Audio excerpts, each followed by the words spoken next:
Bonjour à tous, heureux de vous retrouver sur le plateau de Paris Turf TV pour votre quotidienne reçue 5 sur 5, l'émission du Quintet Plus et du Top 5. Pour m'accompagner aujourd'hui, Alexandre de Kopman. Bonjour Alexandre. Bonjour Philippe, bonjour à tous. Alexandre, direction Vincennes en nocturne, le prix Adelinda pour jument de 6 et 7 ans, 2850 mètres, un recul de 25 mètres à 115 000 euros, ça aura son importance. On juge le lot comment? Un bon lot, un lot de qualité ou un lot moyen? Je pense pas que ce soit le quintet de l'année, hein, mais il y a des juments pour moi qui ont un peu de marge, notamment ma favorite, donc on aura l'occasion d'en parler. Voilà, après je pense que l'épreuve s'annonce assez quand même ouverte pour les places. D'accord, bon, on va voir déjà votre sélection Alexandre. Alors le 7, Valentine Sedé, le 4, Viva Well, le 14, Urabat Dupont, le 2, Vampe des Marceaux, le 13, Ufana Nantaise, le 15, Vignal à Ravel, l'As, Voluté de Clermont, et on termine avec le numéro 9, Vénus de Bailly. Alors on va rebondir tout de suite sur votre favorite, le 7, Valentine's Day. Excepté son récent échec en gain, elle a réalisé un très bel été avec 3 succès, Caen, Cabourg, Le Mans, idéalement engagé à 10 € du recul. Ah, c'est la course visée. C'est la course visée, c'est vrai qu'il ne faut pas en tenir rigueur de sa dernière prestation sur les problèmes d'engain. La piste était trop dure pour elle et forcément elle n'a pas fait sa course, elle a eu des petits problèmes d'allure.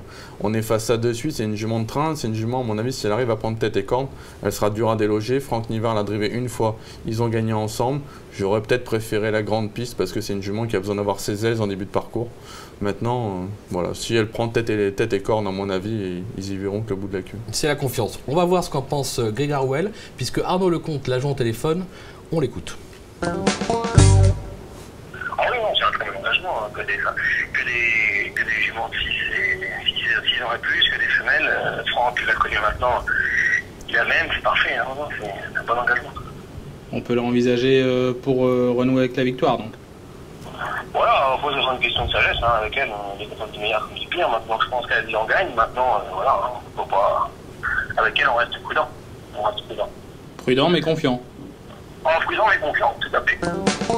Alors, confirmation de vos dires, c'est la confiance, une question de sagesse, mais logiquement, elle va être difficile à battre, on l'aura compris.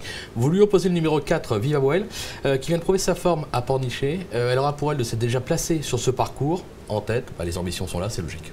Ouais, c'est vrai que c'est une jument qui excelle sur les profils plats. David Thomain la connaît parfaitement. En dernier lieu, elle a été battue à Pornichet par Vivien, qui, quand il est déféré des 4 pieds, est un peu dur à prendre. Moi, je vois un peu le scénario. Elle va démarrer, et si elle a le dos de ma préférée, je pense qu'elle peut aller très loin. C'est une grande jument qui, pour moi, n'a pas encore tout montré. Voilà, je pense que c'est une bonne chance pour les places. D'accord, on va voir ce qu'en pense Sébastien Tribourdeau. Qu'Arnaud Lecomte a joint également au téléphone. On l'écoute. Bah oui, 2008, petite piste, elle avait déjà bien fait, j'avais été bon. En Lover, bon, il y a 2 ans déjà, mais le jument vient bien. Elle a été deuxième à Pornichet en faisant un bon parcours, parce que par un stade éclaté. Et bon, vu que c'est que des femelles, on réessaye. Ça va peut-être. Si elle est bien, elle a sa place dans le quintet, quoi. Voilà. On a quand même 2 bonnes bases au départ de ce Quintet Plus top 5. En 3e position, le 14, Urabat Dupont. Elle a gagné à ce niveau et sur ce parcours en 2014, c'était le prix Gemma. Pierre Lévesque va la découvrir, donc une petite interrogation, pieds nus. On s'en méfie? On s'en méfie, c'est un peu un coup de poker, parce que sur le parcours, si on regarde ses stats vraiment, 1 sur 7, une victoire et 6 échecs. Maintenant, je pense que c'est une jument, quand elle est déférée des 4 pieds, comme là c'est le cas, elle n'a pas été d'ailleurs depuis le mois de juin, qui a de la marge, et pour moi, en valeur pure, elle est meilleure un peu qu'Ufana Nantaise et Vignal à Ravel, qui pour moi sont les meilleures chances du second poteau. En plus, elle est plus dure. Voilà, elle peut tourner autour des autres, elle peut se placer. Pierre Lévesque a été appelé en renfort. Donc c'est un peu mon coup de poker, mais je pense qu'elle peut surprendre à une cote intéressante. Ça peut être amusant à vous suivre en confiance comme d'habitude. Le numéro 2, Vampe des Marceaux.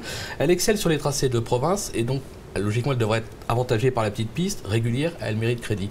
La petite piste, oui, non? Plutôt la grande piste? J'aurais préféré la grande piste, hein. C'est une Jacques de Bello, donc c'est une dure qui va certainement être prise de vitesse un peu en début de parcours. Mais par contre, après, au niveau du dernier kilomètre, là, elle est très forte. J'ai regardé un peu une ligne le 6 juin à Feur. Elle faisait jeu égal avec un certain Viking Blue, hein, qu'on a vu répéter à Vincennes. Je pense que si Viking Blue court cette épreuve, on le met en tête et on le met un peu déclassé. Donc je dis pas qu'elle est déclassée, mais je dis que pour moi, c'est une très bonne chance. Elle a sa place à l'arrivée. On va conclure avec le numéro 13, Ufana Nantaise, on en parlait tout à l'heure. Elle est au top de sa forme, elle possède beaucoup de tenues, comme l'atteste une 3e place acquise, c'était en gain dans le prix du Médoc, le 22 juillet dernier. On va la voir, elle va venir arracher la 3e place. Sur cette performance, là encore difficile de l'écarter. Oui, bien sûr, c'était un bon lot. On voit, on a Rocky Winner quand même qui s'imposait. On va voir, elle était à la lutte avec Urgos. Urgos aussi qui a prouvé sa valeur à un niveau supérieur.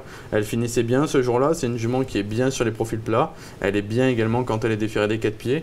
Là, le seul petit bémol, c'est que son entraîneur a signalé que la jument était en chaleur en début de semaine. Donc on ne sait pas trop comment elle va être vendredi. Si vendredi c'est la fin de la chaleur, bah, tout va bien, elle fera sa perf.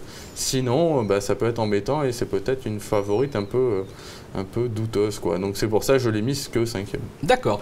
Alex, merci pour toutes ces informations. On va se quitter avec une petite pépite dans la réunion. Ouais, je pense qu'en plus d'une pépite, le driver ou jockey à suivre, en tout cas, ce sera Franck Nivard. Pour moi, il peut en gagner 3 et je vais vous donner ma pépite dans la première, le 112 Belle de Morny. Elle est des 4 premières fois, c'est une jument que j'aime beaucoup. Le lot est à sa portée. À mon avis, elle va s'imposer. Il peut doubler la mise avec Valentine's Day dans le quintet et il peut même faire un coup 3 avec un certain Cœur du Chêne dans la 6e. Oh, c'est trop, vous nous gâtez. Le report un festival. C'est annoncé. Merci Alexandre. Merci à vous de nous avoir suivis. On se retrouve très vite sur le plateau de Paris Turf TV. Bonjour à tous. Au revoir. Au revoir.